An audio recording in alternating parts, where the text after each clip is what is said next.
नमस्कार, मैं हूं अभय उपाध्याय और आप देख रहे हैं मुद्दा हिमाचल का। आज हम मुद्दा हिमाचल का में बात करेंगे फ्रीबीज की, यानी चुनाव से पहले मिलने वाली उन सुविधाओं की जो अलग अलग पार्टियां मुफ्त में यहां के लोगों को देने का वादा करती हैं, जैसे मुफ्त बिजली, मुफ्त बस में यात्रा, 1000 रुपये महीना या 1500 रुपये महीना। तो इन तरह की सुविधाएं जो दी जाती हैं अलग अलग पार्टियों की तरफ से, उसको लेकर चुनाव आयोग ने आंखें तरेरी है और कहा है कि इन चीजों को बंद होना चाहिए, क्योंकि इससे मतदाता प्रभावित हो सकता है। और हम इस मुद्दे पर, क्योंकि ऐसी जो सुविधाएं अलग अलग राज्यों में राजनीतिक दलों द्वारा दी जाती हैं, उससे राज्य पर कर्ज का बोझ पड़ता है। अगर भारत के सभी राज्यों का सम्मिलित कर्ज अगर हम देखें तो ये तकरीबन 70 लाख करोड़ है और हिमाचल प्रदेश भी कर्ज के बोझ तले दबा हुआ एक राज्य बनता जा रहा है। तो हम जानने की कोशिश करेंगे कि जो आम मतदाता है उसका इस मुद्दे पर क्या कहना है। तो आज कहता है वोटर में हम बात करेंगे फ्रीबीज की, यानी मुफ्त रेवड़ियों की, और क्या इसका कल्चर बंद नहीं होना चाहिए।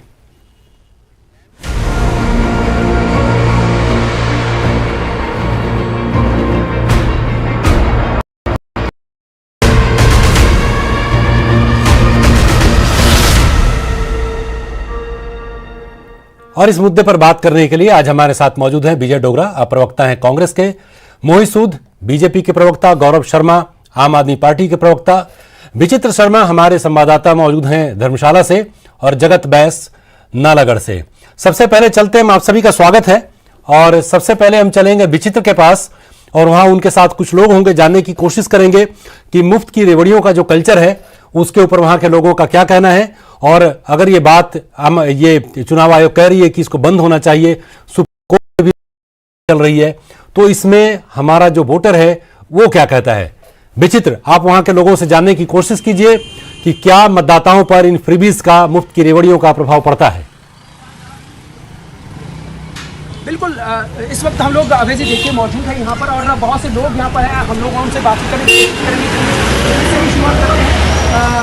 ठीक सर, शुभ नाम आपका? राणा जी, जिस तरह से आप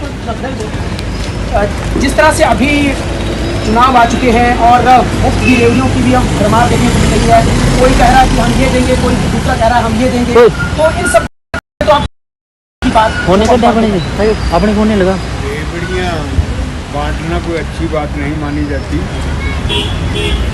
ये जो शुरुआत आपने की है कि रेवड़ियाँ बांटी जा रही, इसका तात्पर्य तो यही हुआ कि सही आकलन करके कोई चीज़ें दी नहीं जा रही। जैसे आजकल टिकट आवंटन का कार्यक्रम शुरू हुआ है, खासकर कांग्रेस में तो शुरुआत हो भी गई है और पार्टियां भी कर रही हैं।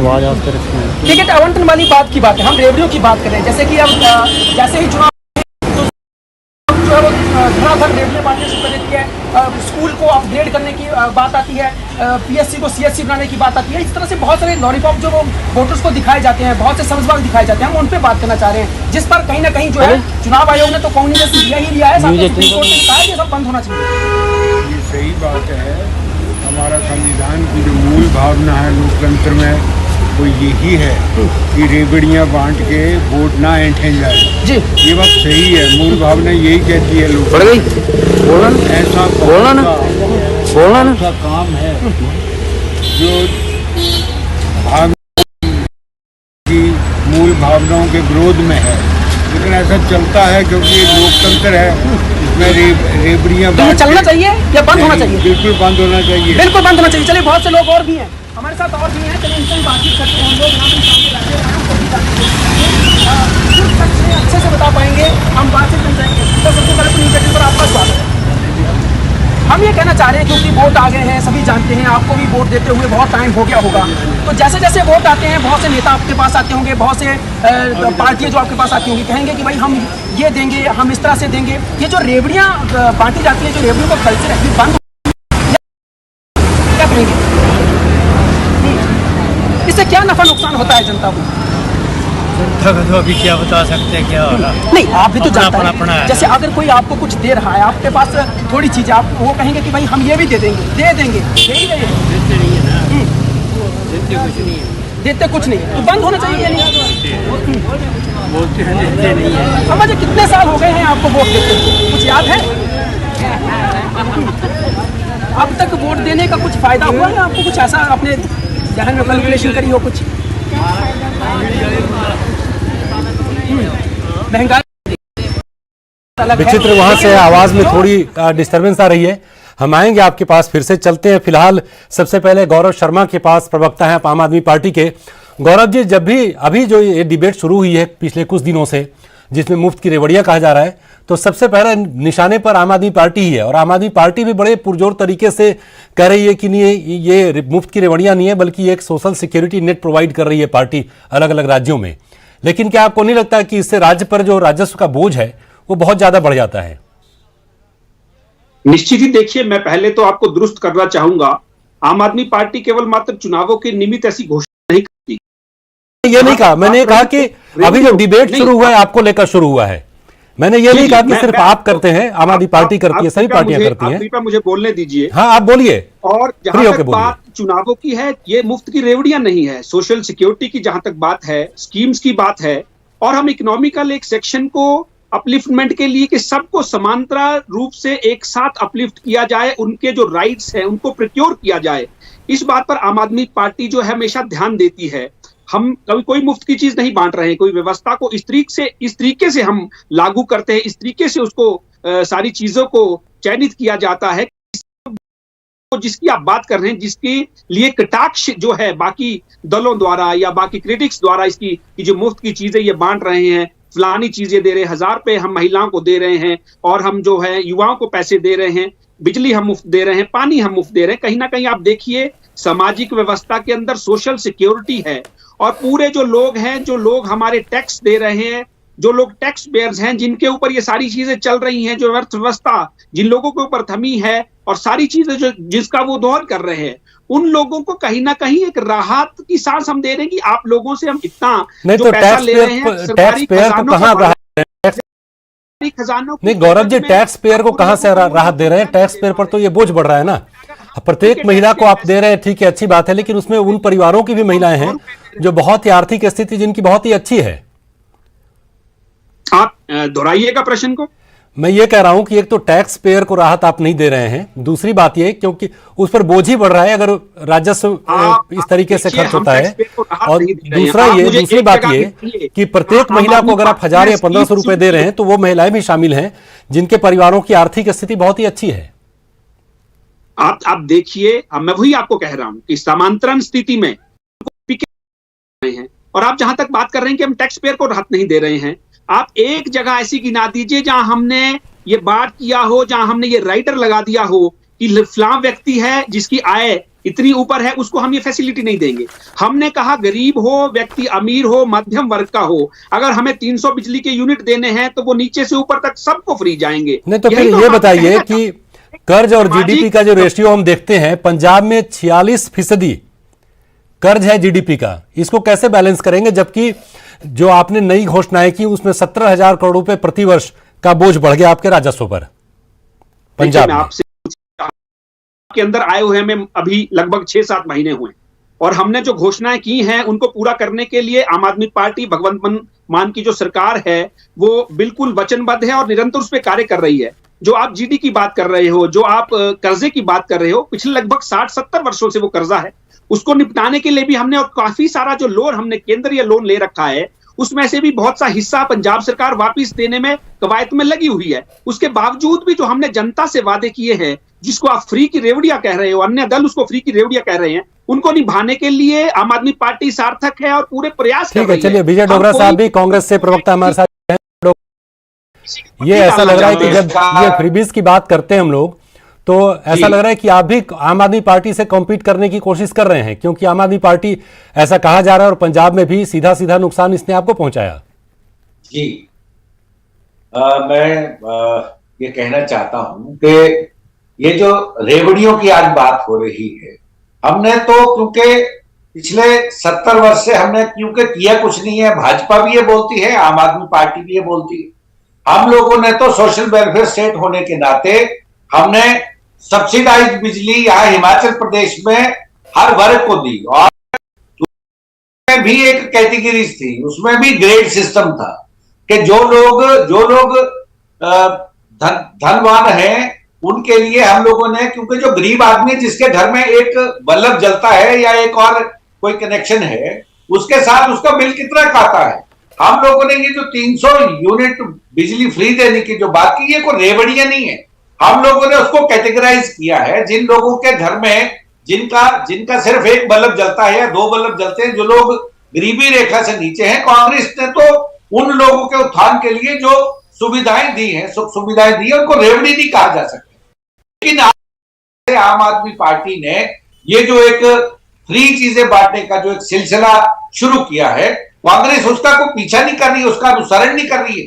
कांग्रेस तो एक सोशल वेलफेयर स्टेट होने के नाते, और जो उनका दायित्व बनता है उन गरीब परिवार के लोगों के बीच में, जो 80% लोग गांव देहात में रहते हैं, उन लोगों के लिए इन 3 चीजों का फायदा होता है।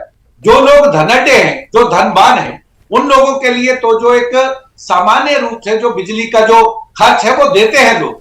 ठीक है मोहित सूद जी, ये अभी जबकि लगातार दूसरी बार आपकी पार्टी जो है सरकार में कोशिश कर, ऐसे में जो इस तरह की घोषणाएं हैं जो लोकलुभावन भी होती हैं, और आप अपने काम को लेकर लोगों के बीच में जाना चाह रहे हैं, और इसी बीच आम आदमी पार्टी और कांग्रेस की तरफ से इस तरीके के वादे, क्या आपको लगता है कि आपके सामने भी मजबूरी हो जाएगी ऐसे ही वादों के साथ सामने आने के लिए?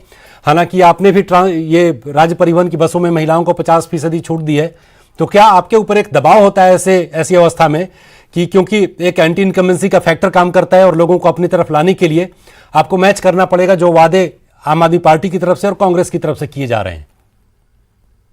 देखिए, आज प्रदेश की हालत ऐसी हो चुकी है कि जो आम आदमी पार्टी है और कांग्रेस नहीं, लड़ाई में नहीं है।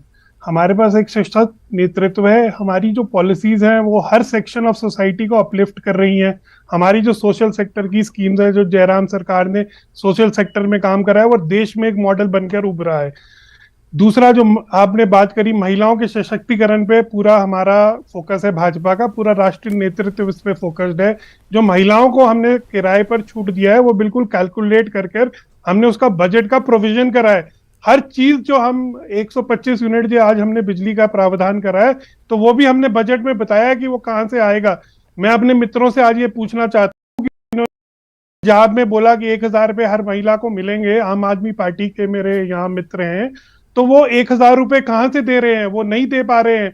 8 महीने हो गए, इन्होंने 8000 रुपए आज तक किसी महिला के खाते में नहीं ट्रांसफर करे। बाकी मैं आना चाहता हूँ, जो कांग्रेस ने 10 गारंटियां दी हैं कि हम प्रति माह यहाँ हिमाचल में 1500 रुपए महिलाओं को देंगे, तो 1500 रुपए महिलाओं को, 30-35 लाख महिलाओं को 1500 रुपए देने से 550 करोड़ रुपए का आर्थिक बोझ हिमाचल की अर्थव्यवस्था पे पड़ता है। क्या इन्होंने इस पे कोई व्हाइट पेपर दिया? क्या इस पे इन्होंने कोई डॉक्यूमेंट दिया कि फाइनेंशियल हेल्थ स्टेट की ये 550 करोड़ रुपए लेके आएंगे और ऐसे देंगे? ये सिर्फ जनता को झूठ के तहत गुमराह करने की राजनीति कर रहे हैं। ठीक है, ये सवाल लेकर कि क्या उन्होंने अपने बजट में इसको दिखाया, या भी उनका जो प्रपोज्ड बजट होगा या जो उनका प्लान है उसमें इसको शामिल किया है कि नहीं किया है, दोनों पार्टियों ने। इस सवाल के साथ आम आदमी पार्टी और कांग्रेस के पास चलेंगे, लेकिन फिलहाल चलते जगत बैस के पास। आप हमारे संवाददाता नालागढ़ में हैं। जगत, आपने सुना ही होगा अलग अलग पार्टियों का क्या कहना है। कुछ को आपत्ति कि इसको फ्रीबीज नहीं कहा जाए और ये सोशल सिक्योरिटी के लिए बहुत ही ज़रूरी है, लेकिन आम मतदाता इसको किस तरीके से देखता है? आप उनसे जानने की कोशिश कीजिए कि क्या जब इसके ऐलान किया जाता है तो वो मतदाता को प्रभावित कर पाता है?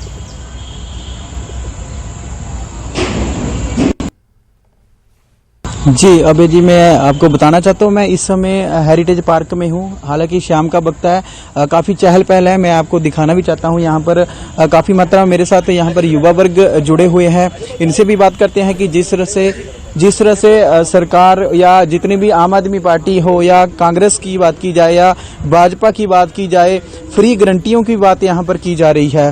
तो आम वोटर मेरे साथ यहाँ पे है, तो आप क्या कहना चाहते हैं जिस तरह के आज एक का है, किस तरह देखता है आम वोटर इसको? ये होना चाहिए या नहीं होना चाहिए? होना चाहिए तो क्यों होना चाहिए? अगर नहीं होना चाहिए तो क्यों नहीं होना चाहिए? नमस्कार सर, ये फ्री वाली जो स्कीम है बहुत ही गलत है जी। ये नुकसान कर रही है हमारे देश का। हम चाहते हैं कि सारे बराबर ही रहें, और जैसे 1000 महीना लगा दिया, किसी को 1500 महीना लगा दिया, 2000 लगा, ये बोझ पड़ किस पे रहा है? पहले तो ये सोचने वाली बात है कि ये बोझ किस पे पड़ रहा है।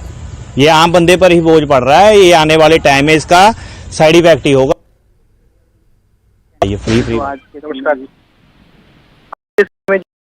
में चल रही हैं वो लोगों को एक तो सोचना चाहिए कि इलेक्शन का टाइम है। कोई भी लोग जो वोट एक तो सोचना चाहिए कि इलेक्शन का टाइम है, कोई भी लोग जो वोट है वो समझदारी से दे, फ्री के चक्कर में अपने वोट का दुरुपयोग ना करें। बाकी अगर फ्री लेना ही है तो ऐसा वर्ग ढूंढा जाए जिसको कि उसकी सही आवश्यकता है, जिसके पास घर नहीं है, जमीन नहीं है, खाने की रोटी नहीं है, किसी के पास एजुकेशन नहीं है, किसी के पास हेल्थ का कोई प्रोविजन नहीं है। ऐसे आदमियों को सोसाइटी में चुना जाए और उनका कुछ भला उद्धार किया जाए। वो भी वोट के इरादे से, वोट लेने के इरादे से ना ऐसा काम किया जाए। तो सभी मतदाता जो है अपने वोट का प्रयोग बड़ी ही सोच समझ कर करें, फ्री के चक्कर भी लोग हैं मेरे साथ, लोगों का कहना, क्या कहेंगे आप जो ये फ्री की गारंटियां दी जा रही है अलग अलग पार्टियों की ओर से, चुनाव आ रहे हैं विधानसभा चुनाव? नमस्कार जी। ये जो फ्री की रेवड़ियां बांटने वाला काम है ये सबसे ही भद्दा काम है, जिससे कि देश हमारा बहुत ज़्यादा पीछे चला जाएगा। मेन तो फ्री होना चाहिए, जैसे एजुकेशन हो गई, स्वास्थ्य हो गए। हमारे को ये तो ऐसा समझ रहे हैं हमें निकम्मा बनाने की हो रही है, जैसे स्कीम ऐसा लग रहा है कि हमें निकम्मा बना दो, मुंह में आ रहा है जो खा रहे हैं, बाकी हमारे को काम करने की कोई जरूरत नहीं। हम तो निकट्टू हो जाएंगे, हम तो बेकार हो जाएंगे। फिर उसका क्या फायदा जब हम निकट्टू हो, फिर आदत काम करने की। इसलिए हमें फ्री का कुछ नहीं करना चाहिए। मतलब एजुकेशन और स्वास्थ्य, इस पे हम फ्री का सोच भी सकते हैं। बाकी तो और चीज़ों में हमें खुद सक्षम होना चाहिए, बल्कि भी हाँ हम मेहनत कर सकते हैं और ज़्यादा से ज़्यादा काम करें। ठीक है जगत, आपके पास आएंगे हम एक बार फिर से। बहुत अच्छी बातें वहां के लोगों ने कही। हमारे पास तीनों ही पार्टियों के नुमाइंदे हैं। गौरव जी, आप ही से शुरू करते हैं। जैसा आपने देखा, लोग कह रहे हैं कि ये निकम्मा बनाने की एक पहल है, और क्यों नहीं ऐसा करते आप कि अगर महिलाओं को ही मान लीजिए आपको मदद करनी है तो ऐसे समूहों का निर्माण करें जो कुटीर उद्योग का कुछ उनको प्रशिक्षण दें और उसमें उनको कोई छूट तो कि उस पैसे से वो पैसे को जनरेट कर सकते हैं। और अगर आप किसी को पैसा दे देते हैं तो ये सही बात है कि उनकी आदत पड़ जाती है, चलो महीने के अंत में या महीने की शुरुआत में कुछ पैसे आ जाते हैं। तो हम वैसी पहल क्यों नहीं करते हैं जहां भविष्य एक अच्छा दिखाई दे? क्योंकि आज 1000 रुपये का जो मूल्य है अवमूल्यन होगा, आगे जाकर उसकी वैल्यू 800-900 रुपये रह जाएगी। धीरे धीरे रुपये का अवमूल्यन भी होता है। तो आपको नहीं लगता है कि एक परमानेंट सॉल्यूशन ढूंढा जाए इस परेशानी का, कि अगर आमदनी नहीं है तो आमदनी उसको बढ़ाई जाए कुछ इस तरीके से? निश्चित ही आप बिल्कुल ठीक कह रहे हैं। और जैसा कि आपने लोगों के द्वारा भी आपने मत लिया है, निश्चित ही हमारी शिक्षा स्वास्थ्य जो है बिल्कुल देश और प्रदेशों के अंदर निःशुल्क होनी चाहिए। जहां पे शिक्षा का स्तर अच्छा हो, जहां पे स्वास्थ्य का स्तर अच्छा हो, निश्चित ही वहां की जो जनरेशन है, वहां का जो स्टेट है वो प्रोग्रेसिव होता है। और आप ठीक कह रहे हैं कि समूहों की यहाँ पे कहीं ना कहीं वो हमें रचना करनी चाहिए जहां से उनकी आय को बढ़ाया जा सके। लेकिन हमें एक चीज समझनी होगी कि जो हमने वादे कर रखे हैं, हमने कह रखा है कि हम प्रति महिला को एक सोशल सिक्योरिटी के रूप में 1000 रुपए देंगे। तो मैं आपसे ये सिर्फ जानना चाहता हूं और अपने अन्य मित्रों से भी जानना चाहता हूं जिन्हें हम दिखते भी नहीं है और जिनके हम कंपटीशन में नहीं है और जिन्होंने अपने बजट में फ्री का प्रावधान कर रखा है, क्योंकि उन्होंने फ्री देना कर रखा है। लेकिन अगर अन्य व्यक्ति कोई फ्री दे जिनके डर से वो फ्री देना चाहते हैं, उनके लिए वो कुछ और चीज मानी जाती है। तो मैं ये कहना चाहता हूं कि आप आम आदमी पार्टी के कंसेप्ट को समझिए। हमने कहा है कि युवा रोजगार व्यक्ति जब तक नहीं पा जाएगा, जब तक हम उसको रोजगार नहीं दिला देते। मैं आपकी बात पे आना चाहता हूं। हमने कहा है 3000 रुपए व्यक्ति जब पढ़ लिख के निकलेगा, वो अपने भविष्य की तैयारी करेगा, कॉम्पिटिटिव एग्जाम की तैयारी करेगा, जब उसे पॉकेट मनी की जरूरत होती है। और गरीब परिवार का व्यक्ति जिसके पास पैसे नहीं होते हैं बच्चे को पढ़ाने के लिए, उसको आगे जो उसने कॉम्पिटिटिव एग्जाम की तैयारी करनी है, उसके 3000 रुपए हम तब तक देंगे जब तक हम उसकी नौकरी को सुनिश्चित नहीं कर देते। तो आज नौकरी सुनिश्चित करने की बात भी हमने कही है। हमने कहा है कि हम 6 लाख रोजगार को पैदा करेंगे, 6 लाख व्यक्तियों को हम रोजगार देंगे, ताकि जो हमारे जो 3000 रुपए हम महीने के जिस व्यक्ति को दे रहे हैं, जब उसकी नौकरी लगेगी वो निश्चित ही 3000 रुपए घट जाएंगे। रोजगार के अवसर कितने पैदा हुए हैं दिल्ली में और पंजाब में, इस पर भी आगे आएंगे। अभी चलते विजय डोगरा साहब के पास। पुराने सवाल के साथ मैं आ रहा हूं जो बीजेपी के प्रवक्ता ने आपसे कहा कि आपके पास इसकी कोई प्लानिंग नहीं है, आप वादे तो कर रहे हैं लेकिन वो रेवेन्यू जनरेट कैसे करेंगे, ये रोडमैप भी आना चाहिए। मैं अभय जी बात ये कहना चाहता हूं कि आज जिस इशू के ऊपर ये बात हो रही है और जो अभी नालागढ़ से जो युवा साथियों ने बातें, ये सत्य बातें हैं। और कांग्रेस ने तो मूलभूत सुविधाएं पैदा करके मुहैया करवा के इस देश को आगे बढ़ाया है। और अभी भी हम लोग ये कहना चाहते हैं कि राइट टू एजुकेशन हम लोग लेके आए। हम लोग स्वास्थ्य के मामले में 108 एम्बुलेंस और 102 एम्बुलेंस जिस तरह से ग्रामीण क्षेत्रों में उसने जो सेवाएं दी हैं वो हम लेके आए। और हम ये कहना चाहते हैं कि हम लोगों ने फ्री एजुकेशन लड़कियों के लिए यहाँ प्रदेश में अगर किसी ने दी हिमाचल प्रदेश में तो वो वीरभद्र सरकार ने दी। और अगर ये सारी बातें हमने की हैं तो आज हम लोगों ने जो गारंटियां दी हैं या जो घोषणाएं हमने की हैं उन घोषणाओं के माध्यम से कहना कि हम लोगों ने जो घर द्वार पे हमने स्वास्थ्य सुविधाओं की बात की है मोबाइल क्लिनिक के माध्यम से वो हम लोग अवश्य देंगे। और जहां तक ये 1500 रुपए की बात है इसके लिए भी हम लोगों ने जो चर्चा की है, हम लोगों ने जो इसके लिए जो नीति निर्धारण किया है, जब हम लोग सत्ता में आएंगे हम लोग चलिए थोड़ा जल्दी संक्षिप्त आपका जवाब करते हैं संक्षिप्त और चलते हैं मोहित जी के पास। मोहित जी आपके लिए सीधे सीधे मेरे पास एक सवाल आया। अनूप सिंह है हमारे दर्शक, वो सोशल मीडिया के जरिए सवाल आपसे पूछना चाह रहे हैं। वो कह रहे हैं कि जब आपकी सरकार केंद्र सरकार किसानों को देती है तो आप उसको सहायता कहते हैं और बाकी जब दूसरे लोग दे रहे हैं तो आप कहते हैं मुफ्त की रेवड़ियां हैं। जी देखिए, किसान हमारे देश का 70% हिस्सा है और वो हमारे देश की रीढ़ की हड्डी है। तो किसान जब हमारे प्रधानमंत्री और किसानों के लिए बहुत संवेदनशील है। जब उन्होंने देखा कि किसान अपना बेसिक आय को सुदृढ़ करने के लिए उसके पास रिसोर्सेज की कमी है, बहुत सारे किसानों ने उस दौरान आत्महत्या करी, तो उनको सपोर्ट करने के लिए एक व्यापक स्कीम लाई गई। जो सब्सिडी पहले कांग्रेस के राज में 75 से 80% सब्सिडी मिडलमैन की जेब में चली जाती थी, वो आज सब्सिडी डायरेक्ट किसान की जेब में ट्रांसफर हो रही है। 2000 रुपए प्रति किसान हम हैं और इससे 1545 करोड़ रुपए हम हिमाचल में इस पर व्यय कर चुके हैं और 10 लाख किसान फैमिलीज इससे फायदा ले चुकी हैं। तो अब आप बताइए हम गलत कहां पर हैं इस पे? चलिए ठीक है, ये एक हमारे दर्शक का सवाल था, उन्होंने कहा था कि यह सवाल सीधे आपसे पूछा जाए।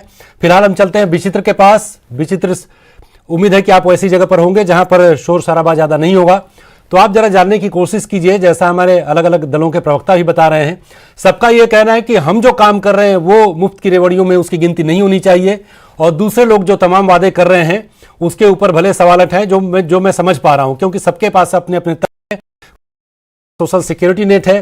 सरकार कह रही है, बीजेपी के नुमाइंदा और कांग्रेस का कहना है कि लोक कल्याणकारी राज्य है, इस लोगों के कल्याण के लिए हमें काम करते रहना पड़ता है।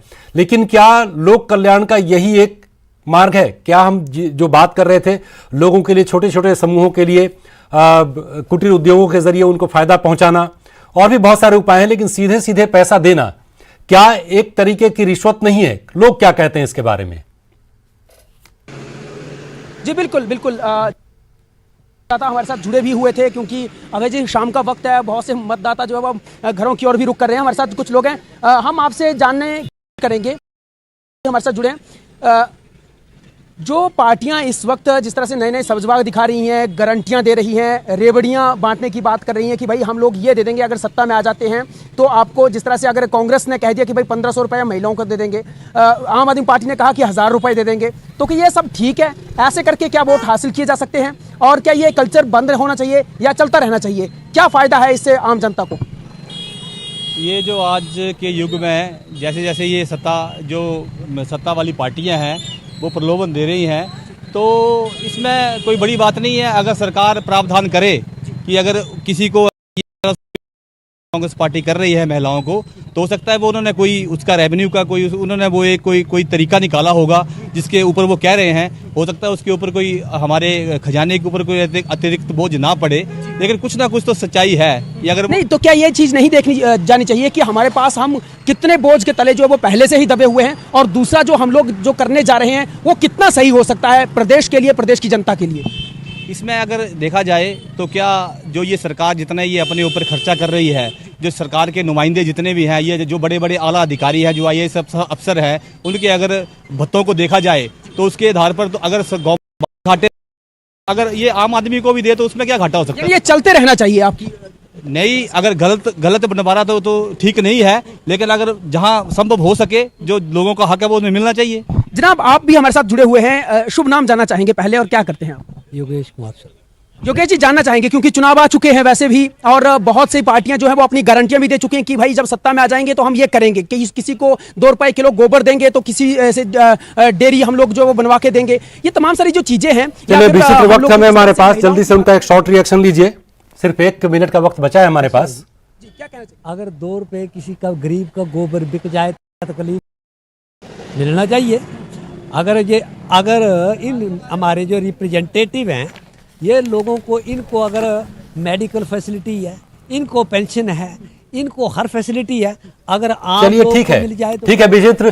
तो आज हमारे पास वक्त इतना ही। आपने जाना कि अलग अलग इलाकों से नालागढ़ में हमारे संवाददाता थे, साथ ही धर्मशाला से आपने जाना कि लोगों का क्या कहना है उन सुविधाओं के ऊपर जिनको फ्री रेवड़ियां कहकर अभी उसके ऊपर बहुत सारा विवाद चल रहा है, सुप्रीम कोर्ट तक मामला पहुंचा है।